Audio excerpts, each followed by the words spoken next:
At the party, I moved to kiss my spouse, but she withdrew and mentioned it wasn't the right moment. Her phone glowed on the counter, dividing us, displaying Dylan's name. I glanced up, spotting him standing near the window. He nonchalantly pocketed his phone. For a fleeting instant, our eyes met, a connection that seemed genuine yet unexplainable. My hand still rested on her shoulder as she sipped her drink casually, as if nothing had occurred. "Who's Dylan?" I inquired. She responded promptly, "Just Megan's friend. He's helping me with design work." I nodded, re-examining the phone and him. He was now engaged in a different conversation, cheerful and at ease. My wife placed her hand on my arm. "Are you all right?" she inquired. I affirmed I was fine, though I wasn't. Married for 5 years, I teach high school history. Daily, I observe students lie. I recognize the telltale signs of a story that seems too polished. However, I didn't question her then, not just yet. I waited 5 minutes, then strode to where Dylan stood. He had a beer, nodding in response to something the man beside him was saying. I moved closer, speaking softly. "A message appeared on my wife's phone, and I saw your name and you looking at her." He hesitated, about to speak, but I interrupted. "I don't need your explanation. I saw it myself." I left through the kitchen, Sarah chatting with Megan near the sink. I retrieved my jacket from the chair. She questioned, "Ethan, where are you going?" I continued walking. "I'm leaving. When you're ready to be honest with me, you know where to find me." She pursued me to the door. "Baby, wait." I carried on, got into my car, sat for a while with my hands on the steering wheel. The house we selected, our shared home, was a 15-minute drive away, chosen 3 years ago with its small backyard, good neighborhood, and proximity to my school. Sarah typically works from home. I assumed it was fine. I believed we were constructing something substantial. I ignited the engine, drove home. The flat appeared vacant upon arrival. I settled on the couch and waited. Sarah returned an hour later. I heard her keys in the lock. She entered the living room and halted upon seeing me there. "Can we discuss?" she queried. I assented. She seated herself at the opposite end of the couch. "At a distance, it's not what you suppose," she commenced. "Dylan and I have been collaborating on a venture, that's it. We exchange messages about deadlines and documents, that's all there is." I looked at her. "Then why did you evade me when I attempted to embrace?" she pondered. "I wasn't shunning you, I dislike physical affections in public settings, something you should have been aware of."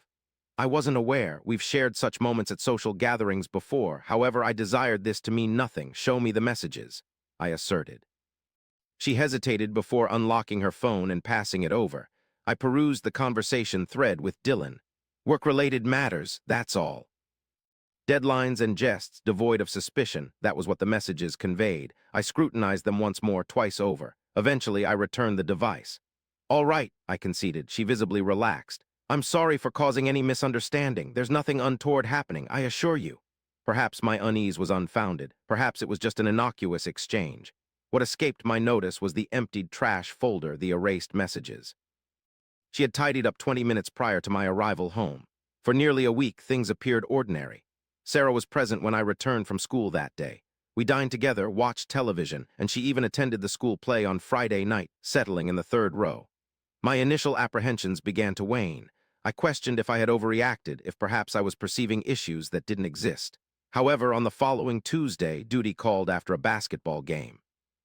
The event ran late, causing my release from school close to 11 p.m. I dispatched a text to Sarah, informing her of my impending arrival. She did not respond. Upon reaching our street, I noticed a black SUV parked 2 houses away from ours.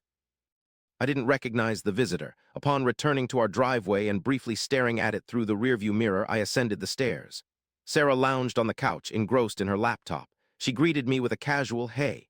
Inquiring if anyone had dropped by, she glanced up, revealing that Megan had visited for around 10 minutes. I inquired as to why. She seemed nonchalant about it. "Work matters," was her response. It appeared Megan was contemplating a business rebranding. Nodding, I retreated to the bedroom, changed clothes, and returned. The black SUV had vanished from the driveway. Though I remained silent, my mind continued to ponder the situation. The following morning, I phoned Megan. I delayed the call until the next day, reached her during my lunch break, maintaining a casual demeanor. "Thanks for dropping by last night," I said. Sarah had informed me they spent some time together. There was a pause. "Last night." "I wasn't at your place last night. I was with my children." I felt a sudden sense of unease. "Are you certain?" I asked. "Yes, Ethan," she replied. I assured her it was insignificant, attributing it to a mistaken day. She seemed unconvinced but relented. After ending the call, I remained in my vacant classroom, fixated on the whiteboard. Sarah had deceived me directly, face to face. The memory of the black SUV resurfaced. Shortly after, I recalled Megan tagging Dylan in a party photo. Navigating her profile, I discovered the picture, clicked through to his page, and there it was, the fourth photograph down. Dylan standing before a black SUV with crossed arms. It was identical to mine. As the afternoon wore on, I returned home to find Sarah in the kitchen brewing coffee.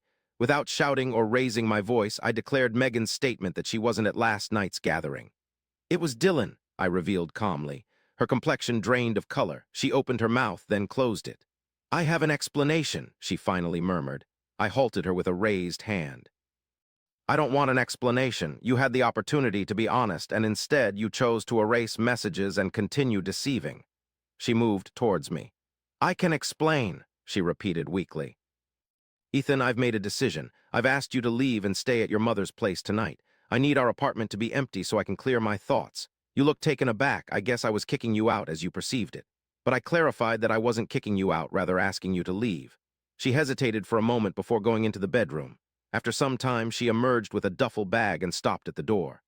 "I'm sorry," she said, but I remained silent. She left. The sound of her car starting and driving away echoed through the empty apartment. The quiet was deafening, marking the first time in 5 years that I took such solitude for myself. Usually it had been me compromising, smoothing things over. For those 5 years, I made it work. But with her presence here, I couldn't think clearly. I needed peace and quiet. I stayed up until 3 in the morning, watching the door and waiting for a sense of clarity that never came. 3 days later, Sarah reached out to me via text, asking if we could meet. I agreed. At a coffee shop midway from our residences and her mother's house, we convened, both appearing fatigued. She revealed her phone screen where Dylan no longer appeared as a contact, nor were messages exchanged. I understood she had ended things between them. Exhausted of the ordeal, she expressed remorse for allowing their conversations to escalate beyond acceptable boundaries. Although she clarified the situation was non-physical, she acknowledged it didn't alleviate the discomfort. Despite my wish to inquire about where the line was drawn, I refrained from asking, instead expressing belief in her words. She reached across the table and held my hand, questioning if she could return home. I nodded in agreement, and she resided with me for 2 weeks, restoring a semblance of normality. During this period, we prepared meals together, I graded papers, and we watched television as a duo. Surprisingly, she attended another school event with me, seated prominently this time. Attempting to unwind, I endeavored to cease scrutinizing her phone when it remained on the counter. However, my apprehension persisted unabated. Each time she texted someone or was late, I questioned who or where. I detested my transformation into this person. Upon returning home, I'd scrutinize the parking lot, sneak glances at her screen when I thought she wasn't looking, casually inquired about her whereabouts. She caught on. One evening, she placed her phone on the table between us and stated, "Feel free to check it whenever you wish. I have nothing to conceal." I didn't touch it then, but the fact that she had to propose it suggested we were both aware something was amiss.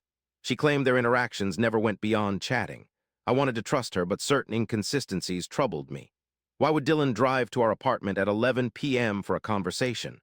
Why fabricate who was present? I continually revisited that night.